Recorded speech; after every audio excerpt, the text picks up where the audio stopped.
नमस्कार दोस्तों।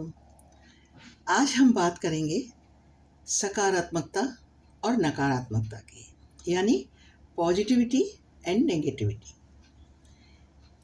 हमें हमारे जीवन में ये दो चीज़ें बहुत ज़्यादा प्रभाव छोड़ती हैं।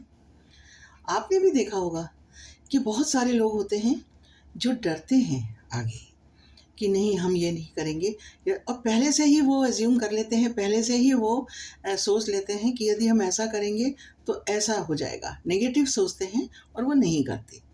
जबकि कुछ लोग रिस्क लेना जानते हैं, उन्हें पता रहता है कि हम जो होगा देखा जाएगा, लेकिन हमको ये रिस्क लेनी चाहिए, और वो आगे बढ़ते जाते हैं।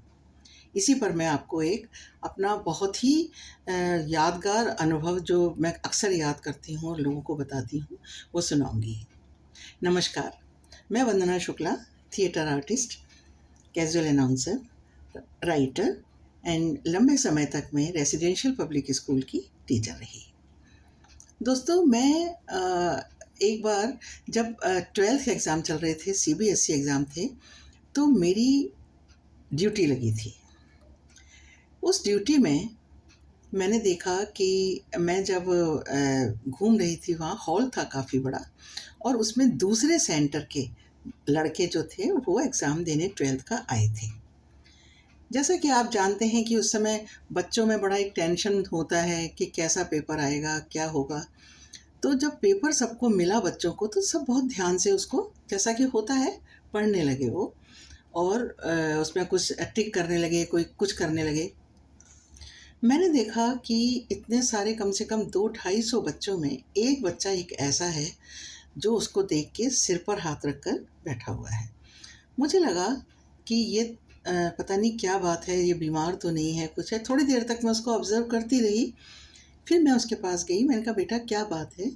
अभी तो शुरू हुआ है पेपर, और अभी 3 घंटे तुम्हें पेपर करना है, तो तुम क्यों ऐसे नर्वस हो रहे हो? तो उसने कहा कि मुझे प्यास लग रही है बहुत। तो मैंने पानी मँगवाया उसको, पानी, लेकिन उसके बाद भी वो रुआँसा बैठा रहा और उसने एक शब्द भी नहीं लिखा। मुझे थोड़ा उसकी फ़िक्र हुई। मैंने कहा ये तो बहुत दिक्कत है। फिर मैं उसके पास गई, तो उसने कोई जवाब नहीं दिया और वो रुआँसा सा बैठा रहा। मैंने उससे कहा कि कम से कम तुम थोड़ा लिखना तो शुरू करो, कुछ तो। उसने कुछ नहीं बोला, वो चुपचाप बैठा रहा, और मुझे लगा कि कहीं न कहीं ऐसा लग रहा है मुझे जैसे उसके हाथ काँप रहे हैं, पेन उसके हाथ में था।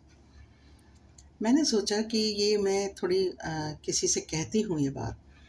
तो जो विज़िटर्स रूम था स्कूल का, उसमें उस स्कूल के, जिस स्कूल के बच्चे यहाँ पे बैठे थे एग्ज़ाम देने, जो सेंटर था हमारा स्कूल, तो वहाँ पर उनके मैथ्स का एग्ज़ाम था, मैथ्स के टीचर बैठे थे और हमारे भी कुछ टीचर्स बैठे थे। मैंने उनके टीचर को बुलवाया, लेकिन अंदर हॉल में आना अलाउड नहीं था उनका। मैंने उनसे कहा कि आप दूर से देख लीजिए कि वो जो बच्चा बैठा है, बहुत ज़्यादा नर्वस हो रहा है, और मुझे ऐसा लग रहा है कि वो बीमार है। तो आप देख लीजिए कहीं चक्कर वग़ैरह ना आ जाए या कुछ है। तो उन्होंने कहा कि अरे! बस उन्होंने इतना कहा, अरे! तो मैंने कहा कि क्या आप मिलना चाहते हैं? आप देख, लेकिन आप कुछ बात नहीं कर सकते हैं उससे।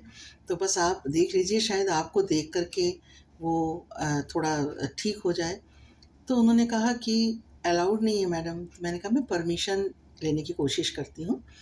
मैंने मैडम से, प्रिंसिपल से परमिशन अ, के लिए कहलवाया। उन्होंने परमिशन दे दी, लेकिन उन्होंने कहा कि आप पास में खड़े रहेंगे ताकि कुछ कोई सॉल्यूशन वगैरह ना पूछे वो या बताएँ। मैंने कहा ठीक है। जब वो टीचर आए अंदर और उन्होंने उस बच्चे को देखा, तो बच्चा रोने लगा, बाकायदा वो रोने लगा। तो उन्होंने उसके सिर पे हाथ फेरा, उन्होंने उसका नाम लिया, अंकित नाम था उसका।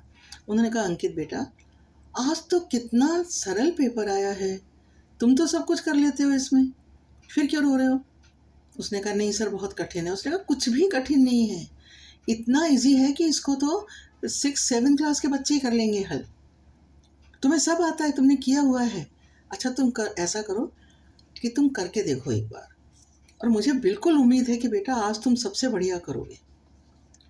बहुत ऐसे समझा-बुझा के वो चले गए, लेकिन उन्होंने मेरे से कहा बाहर जाके कि मैडम, ये लड़का दिल्ली का है, हॉस्टल में रहता है, और ये टॉपर है हमारे स्कूल का। लेकिन मैथ्स में इसका यही हाल होता है। तो लोकल एग्ज़ाम में तो हम सँभाल लेते हैं किसी तरह, लेकिन इसमें इसका ये हमें पता था कि ये इसका होगा, ये नर्वस होगा। अब हम कुछ नहीं कर सकते, इससे हमें उम्मीद थी बहुत, लेकिन अब ये इसका ये हाल हो रहा है, तो लग रहा है कि ये तो नहीं कर पाएगा आज, और इसके लिए मैं बहुत ही दुखी हूँ। ये नर्वस हो जाता है, वो कह देता है कि मैं नहीं कर सकता, तो नहीं कर सकता बस। उसके दिमाग में बैठा, और बाकी वो सब में 100 आउट ऑफ 100 आते हैं, 98 आते हैं, ऐसे। खैर वो चले गए। उसके बाद मैंने देखा उसने 1-2 आंसर शीट्स और ली, और वो लिखने लगा, तो मुझे इसी का खुशी हुआ कि चलो वो लिख तो रहा है कुछ, ऐसे। हो गया वो एग्ज़ाम। उसके बाद मैं भी भूल गई वो बात और ये सब। उसके बाद एक्चुअली वो जो स्कूल था, वो हमारे ही संस्थान का एक पार्ट था। वो बॉयज़ था, मैं गर्ल्स स्कूल में थी। जब ओवरऑल उस स्कूल का मतलब रिज़ल्ट देखा गया, एनालिसिस किया गया, तो पता पड़ा कि जो अंकित था, उसी ने टॉप किया था, और उसके 100 में से 97 मार्क्स थे मैथ्स में। ये कोई आश्चर्यचकित होने वाली बात नहीं, बल्कि इससे हमें यही एक शिक्षा मिलती है कि चाहे बच्चे हों या बड़े हों, कभी भी नेगेटिव नहीं सोचना चाहिए। एक बार प्रयास ज़रूर करना चाहिए, और हर चीज़ का सॉल्यूशन होता है। तो इसमें डरने की कोई बात नहीं होती। ये बच्चों को विशेष रूप से मैं ये कहना चाहती हूँ कि एग्ज़ाम्स हो के चुके हैं तुम लोगों के, या आगे होते रहेंगे, तो तुम लोगों को डरना नहीं चाहिए। हर चीज़ में यदि वीक भी हैं, तो हमेशा वीक नहीं रहोगे। यदि आप कोशिश करोगे, तो आप ज़रूर टॉपर भी बन सकते हो। यही मैं कहना चाहती थी। हमेशा रिस्क लो और आगे बढ़ो। नमस्कार।